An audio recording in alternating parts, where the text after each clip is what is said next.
We have about 450 participants, and those 450 participants have about 600 to 700 children in the program that are under the age of 18. And so, we feel like our role is to help create a healthy community, means healthy citizens, and free of addiction, live functioning lives and flourishing lives, and really get into recovery that touches all the areas of our lives. And of course, so when we think about the 400 people that we have in our drug court, we realize that we really have another almost 700 by proxy, because those children's lives lie in the balance there. How their parents do will have a large impact on how those children do. Watching this film and learning about ACEs when I first got elected was very healing for me and helped me to see,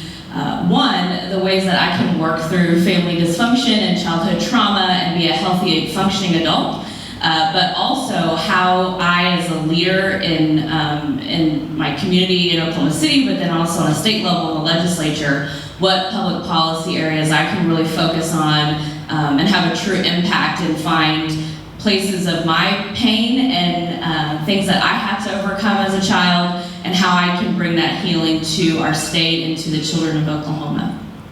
Today there are about 600 kids who are in the custody of OJA, and the really heroic and well-equipped workforce of our agency does a terrific job working with those young people. But even beyond that, our footprint extends into early intervention and prevention services. So along with a Board of Education and a wonderful staff, part of my responsibility as a superintendent over 45,000 kids is to put them in a position to be successful in life. Initiatives, programming, how we spend our money through the budget process, so that our kids, when we look at them as little kids and they have all these dreams and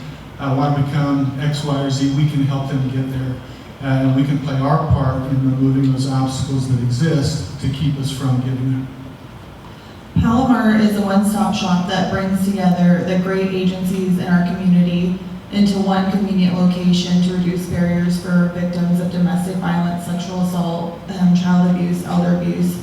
and the survivors and their children. We have a significant rate of violence in our community. Last year, there were over 32,000 calls to 911 that were domestic related, and that we know 78% of them had children in the home, and many of them had multiple children in the home. So we're seeing rates of generational violence explode in our community, and we know that one of the best things we can do is bring agencies together to responsibly share information and work together to reduce harm for these families.